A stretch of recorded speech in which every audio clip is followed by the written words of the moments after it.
Assim como no Brasil, alguns países da Europa passam por processos eleitorais em 2022. Neste fim de semana, a Hungria foi às urnas e deu ao primeiro-ministro Viktor Orbán o seu 4º mandato consecutivo. Viktor Orbán vai continuar à frente da Hungria após vencer as eleições gerais neste domingo. Para enfrentar o primeiro-ministro, a oposição formou uma aliança inédita de 6 partidos, com o objetivo declarado de derrotar o governante considerado autoritário. Lá, houve um movimento parecido com o que se tem ensaiado aqui no Brasil. Partidos de direita, centro e de esquerda formaram uma frente ampla para tentar derrotar o governo de extrema-direita de Orbán. Havia expectativa de que a oposição conseguisse mais cadeiras, o que permitiria mudar a Constituição do país e diversas leis. No entanto, com os resultados, Orbán segue tendo uma maioria larga. Mark Zói, prefeito conservador de 49 anos, teve a difícil tarefa de reunir o apoio de 6 partidos heterogêneos de direita, social-democratas e ecologistas. Unidos pela vontade de derrotar o autoritário Orbán, os partidos desejam acabar com a chamada transformação iliberal, iniciada em 2010, que, segundo a União Europeia, implica em vários ataques à democracia. No cargo desde 2010, Orbán tem enfraquecido instituições, formou um judiciário a favor de seu governo e é acusado de usar a máquina pública e a imprensa para esmagar a oposição.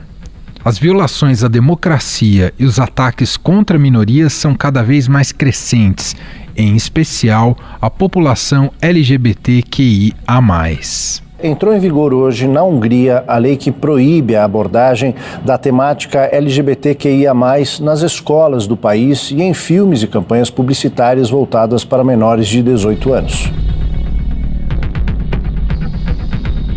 Viktor Orbán é também um aliado do presidente russo Vladimir Putin. Durante a eleição, ele se apresentou como um defensor da paz. Orbán declarou que não vai fomentar a guerra enviando armas para a Ucrânia, nem prejudicar os interesses húngaros ao impor uma proibição à importação do petróleo russo. Orbán não chegou a apoiar o avanço militar da Rússia, mas não criticou Putin ou uniu forças com Polônia, Reino Unido, Alemanha e outros países europeus que estão ajudando a Ucrânia a se defender. O primeiro-ministro húngaro costuma manifestar proximidade com Moscou em inúmeras questões. Ao longo dos anos, ele se tornou o líder da União Europeia mais próximo ao Kremlin. E desde a ofensiva militar russa na Ucrânia, Orbán se recusou a entregar armas à Ucrânia e implementar sanções que privariam os húngaros do valioso petróleo e gás russo. Expoentes da direita ultranacionalista na Europa fizeram questão de cumprimentar Viktor Orbán pela vitória. É o caso do italiano Matteo Salvini, que usou as redes sociais para felicitar o líder húngaro. Marine Le Pen, candidata a presidente na França, também usou as redes para parabenizar Orbán pela vitória. Ela disputa as eleições no próximo domingo, podendo ampliar o poder nacionalista no continente. Mas esse é um assunto para a segunda parte do podcast. Para entender a vitória de Orbán na Hungria e o que ela significa para a Europa e para o mundo, a gente vai conversar agora com Carolina Pavese, professora de Relações Internacionais da ESPM São Paulo e doutora pela London School of Economics. Olá, professora, tudo bem? Seja bem-vinda. Oi, Manuel, é sempre um prazer estar aqui com vocês. Adoro os convites. Começando então a analisar justamente essa eleição na Hungria, professora, o fato de Viktor Orbán ter uma proximidade com Vladimir Putin da Rússia, sua vitória eleitoral torna o cenário mais assombroso para a Europa? Olha, essa vitória realmente ela foi recebida com um sabor amargo por boa parte dos líderes europeus, sobretudo aqueles que já vinham torcendo para uma eventual derrubada do Orbán, que tem causado muito problema para a União Europeia, para a democracia na Europa, desafiado diretamente a Europa, e agora com a questão mais pontual da guerra da Ucrânia, também feito uma proximidade com o Putin ou, de certa forma, colocado um pouco de panos quentes nas medidas mais incisivas que a Europa e a OTAN, né, duas organizações das quais a Hungria é membro, tentado amenizar um pouco para o lado do Putin, e isso não é bem visto, né? Inclusive tem afastado o Orbán de um aliado seu, que é o Duda, da Polônia, justamente por não convergirem em relação à posição com relação ao Putin, né?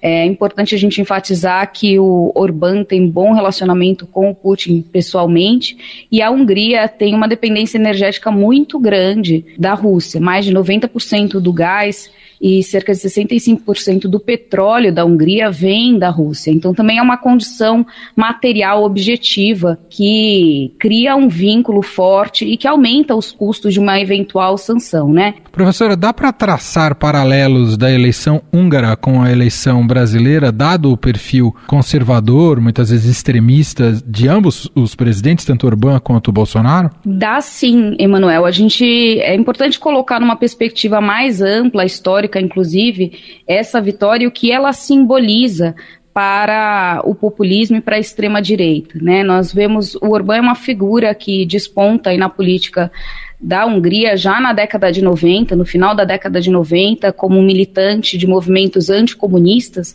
Depois ele ascende, né, com seu partido Fidesz, que é um partido de extrema-direita, ultranacionalista, que é uma proxy, às vezes, do fascismo, com um discurso muito xenófobo, né? Então foge, inclusive, bastante do que nós vimos enquanto narrativas dominantes na Europa, de liberalismo, democracia. E ele ascende em 2002, pela primeira vez, ao cargo de primeiro-ministro, faz um governo que é considerado relativamente moderado. Até 2010, a gente tem os analistas afirmando, inclusive vendo com bons olhos a transição da Hungria pós-União Soviética, de uma autocracia para o que eles afirmavam ser uma boa democracia. Então, em primeiro mandato, esse governo do Orbán de 2002 é visto relativamente como moderado, mas aí ele perde em 2006 para um líder socialista. E isso causa uma certa revolta pessoal, inclusive no Orbán, que reforça um movimento anticomunista, novamente, nacionalista, cristão-democrático, e vem com um partido muito mais forte na sua agenda de extrema-direita, inclusive puxando o movimento. Ele faz um discurso emblemático em 2009, onde ele afirma que ele vai ficar no poder por 20 anos.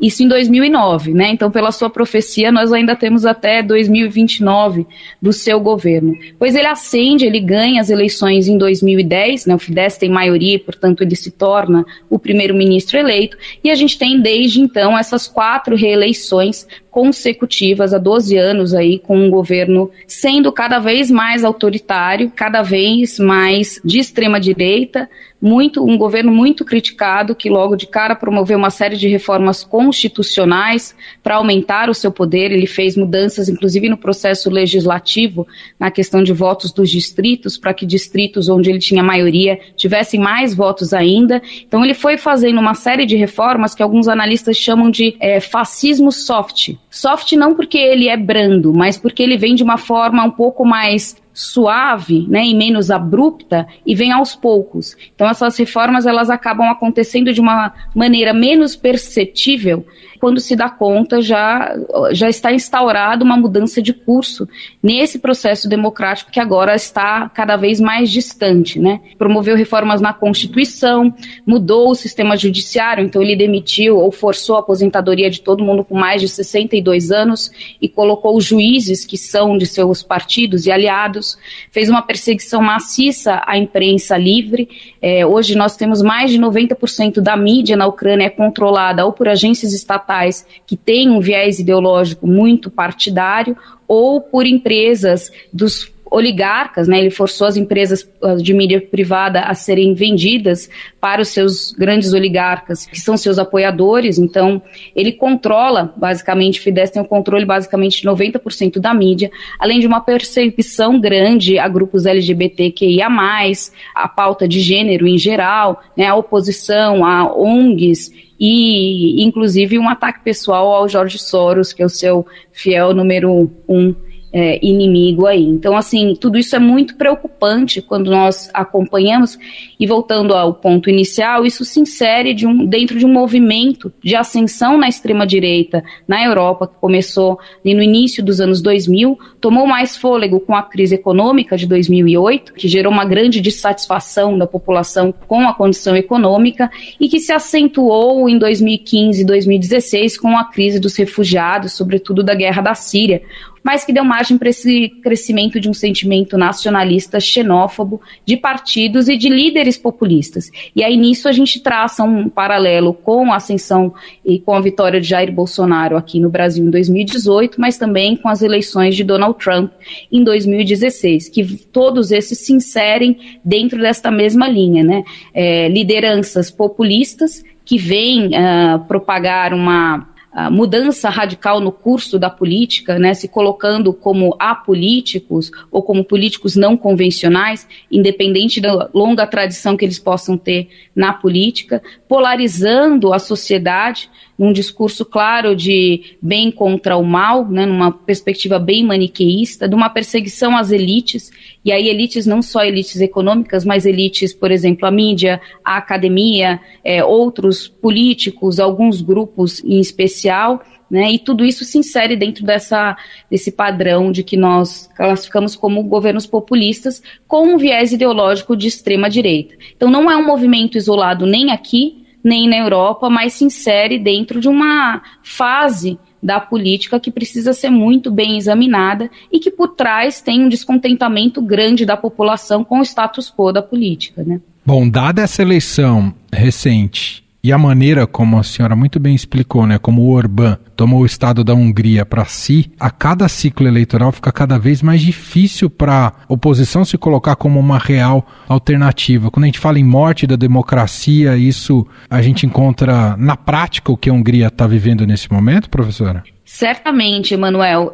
O Orbán gosta de falar que ele é uma democracia iliberal, né, com o I na frente, então justamente para se contrapor a uma democracia liberal, sem a gente pensar que o liberalismo ele é a base, inclusive, da democracia, né, o respeito e a pluralidade fazem parte da essência da democracia. Mas hoje o que se fala é que a Hungria já deixou de ser uma democracia, porque a gente tem basicamente um partido único controlando. Hoje são 199 assentos no Congresso e o Fidesz venceu agora 135 assentos, né? Então, uma vitória esmagadora que ele vem consolidando cada vez mais, num processo eleitoral que foi acompanhado por observadores. Levantou-se muito a possibilidade de fraudes nessas eleições. O parecer é de que o processo foi, de certa forma, sem fraudes muito explícitas, mas que não foi idôneo nem foi um processo imparcial, uma vez que ele controla toda a imprensa.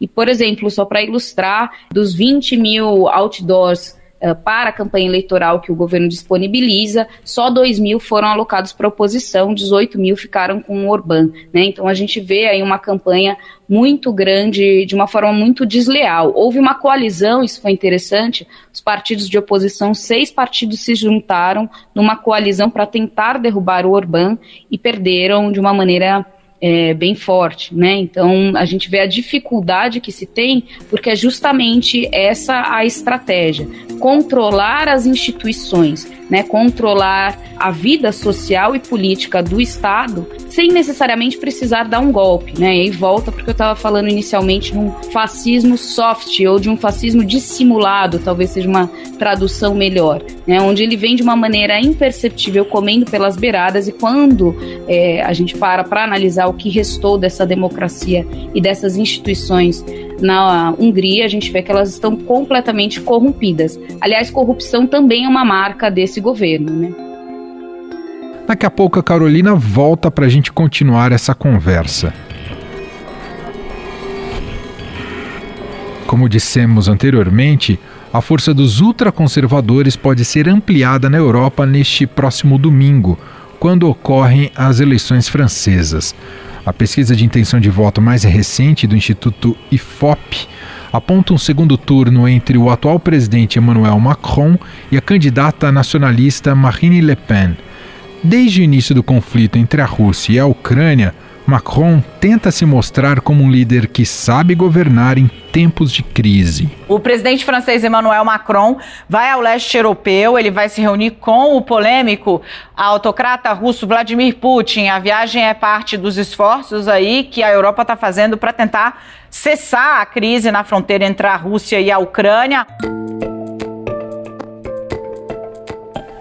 A favor de Le Pen, tem um apoio declarado do quarto colocado nas pesquisas, o comentarista televisivo de extrema-direita Éric Zemmour. Le Pen tem trabalhado nos últimos anos para melhorar a imagem do partido dela, que era visto como racista e xenofóbico, e tem evitado defender, como no passado, a saída da França da União Europeia. Le Pen quer proibir o uso de lenços na cabeça, cortar a imigração e é contra o casamento gay. Enquanto ela promete tornar mais difícil a qualificação para o asilo, Macron quer acelerar o processo. Vendo a ameaça ultraconservadora crescer no país, um movimento tem sido posto em prática, o de pedir para que eleitores de esquerda e os que pretendem se abster deem um voto útil ao candidato da esquerda, Jean-Luc Mélenchon, para tentar levar o terceiro colocado nas pesquisas ao segundo turno. No entanto, diante das mudanças acarretadas pela globalização e por ondas migratórias, os partidos de esquerda passaram a perder apoio na França. Mas afinal, estamos presenciando um avanço da ultradireita na Europa? O que isso pode significar para o restante do mundo? E no Brasil, qual a influência que esses resultados podem ter?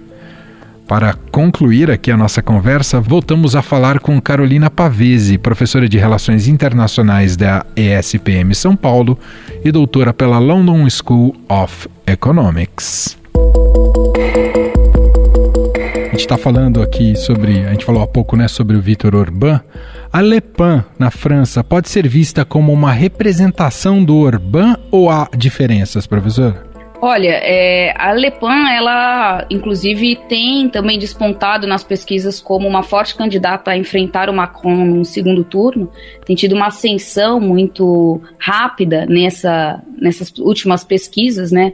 E ela foi uma das primeiras, inclusive, a parabenizar o Orbán pela sua vitória, juntamente com Salvini na Itália, que também é um líder populista de extrema-direita. Então a gente vê uma aliança da extrema-direita tentando resgatar ou criar algum vínculo e algum núcleo de apoio, o que prova uma certa identificação da Le Pen. A Le Pen tem tentado, nessa última campanha, se desvincular um pouco desse discurso xenófobo que marcou a sua campanha no pleito anterior, e que mesmo assim lhe garantiu um número grande de votos, mas ela vem, desde que ela assumiu o partido Front National, que foi fundado pelo seu pai em 1972, desde 2011, quando ela assumiu a presidência do partido, ela entrou num processo de desmonização do partido, porque é um partido, obviamente, muito controverso, foi fundado com uma agenda fascista, com o apoio de saudosos da monarquia, do colonialismo, então com uma agenda bem retrógrada, muito de extrema-direita, e que foi muito combatida, inclusive, e um partido muito rechaçado dentro do cenário da democracia francesa. Em 2011, ela vem com essa proposta de desmonizar, e cada vez mais, inclusive agora, nessa última eleição, ela tem evitado utilizar o nome do partido, o Front National, a Frente Nacional, justamente para se colocar como uma candidata que mudou. Quando a gente olha o plano de governo dela e a agenda de trabalho, pouco mudou de fato, mas é uma tentativa de se projetar como uma nova Le Pen, uma Le Pen moderada, até porque a gente tem agora o Zemmour, que é um líder também de extrema-direita, e que ele tem se encarregado de incitar esses discursos xenófobos, racistas, que a Le Pen até então era a responsável, Então essa narrativa continua forte na política francesa, mas agora na figura de um outro candidato que não tem possibilidade imediata de ir para um segundo turno, que dá para a Le Pen a possibilidade de adotar um discurso mais moderado para garantir que ela vá para um segundo turno. Agora é curioso, professora, como a Le Pen e seu partido conseguem dialogar mais com as bases sociais do que a esquerda na França. Por que a esquerda patina tanto na França, professora? Olha, a gente pode inserir, né, essa ascensão da Le Pen.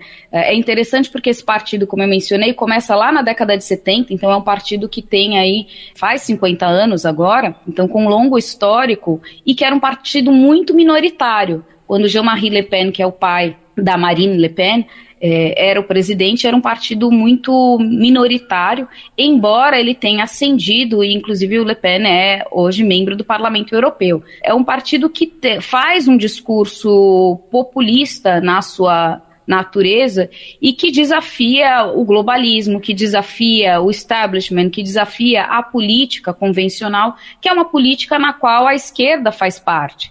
Né? Então a esquerda não se reinventou e não reinventou o seu discurso.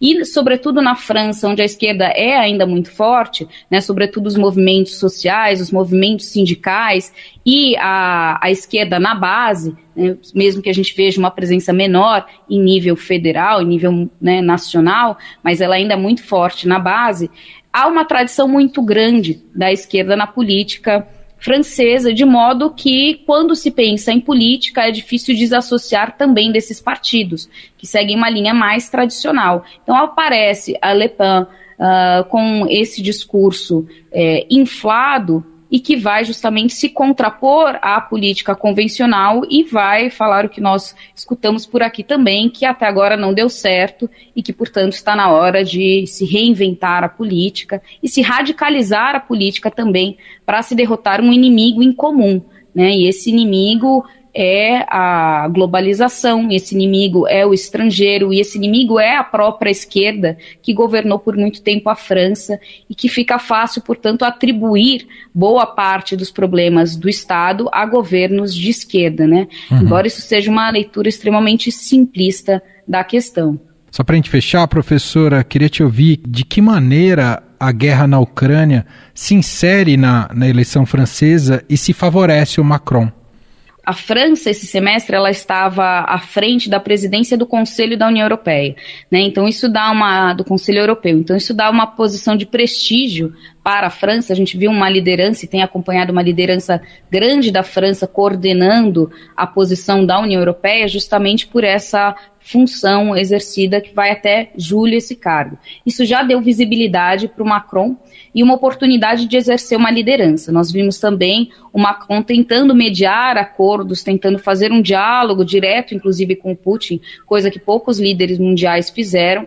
Isso, de certa forma, alavancou por um tempo a popularidade do Macron, mostrando-se como uma figura importante, projetando a França também como uma liderança nas relações internacionais. Mas a questão é que essa guerra, a gente está vendo a dificuldade de se chegar a um acordo, né? Nós vamos ter a primeira rodada das eleições da França sem ainda uma conclusão dessa guerra, o que também contribui para se pensar que o Macron não conseguiu executar um grande trabalho enquanto um mediador internacional, né? Então isso, por um lado, alavanca o Macron para quem gosta dele, para outros isso serve como um argumento, inclusive, para defender a sua ineficiência aí num conflito. E aí isso por trás vai incitar novamente esse sentimento de nacionalismo e essa posição da Marine Le Pen, que é uma posição também eurocética, então ela é contra o processo de integração. Anteriormente ela falava inclusive na saída da França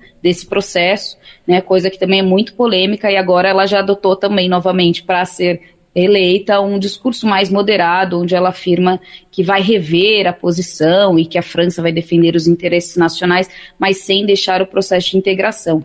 Então acho que isso colocou o Macron numa janela de vidro aí, numa vitrine, né? E que o deixou muito mais vulnerável, dando margem para ela aproveitar e criticar também a sua atuação em política externa. Até porque ele tem o desgaste natural de quem está no poder, né, professora? Exato, ele tem muitas crises internas para lidar, né? A economia francesa também tem sofrido muito com essa pandemia, isso também ficou abalado, né? A gente tem esse sentimento de dissatisfação que ele enfrentou desde o início, e, Emanuel, é importante a gente pontuar que o Macron também não é um político tradicional, ao contrário. Verdade. Ele nunca tinha exercido nenhum cargo no legislativo antes de virar presidente da França, inclusive fundou um partido nas vésperas das eleições para ter um movimento seu, que também era um movimento que pregava essa anti-establishment, né, anti-sistema ou uma proposta nova, fora da política convencional, e foi eleito justamente com essa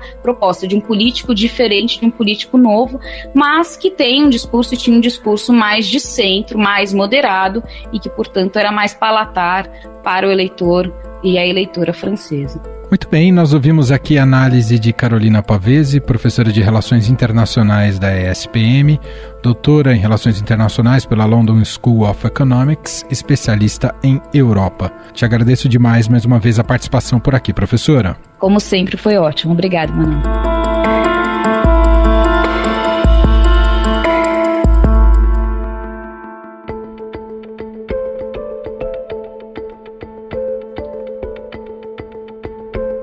E este foi o Estadão Notícias de hoje, terça-feira, 5 de abril de 2022.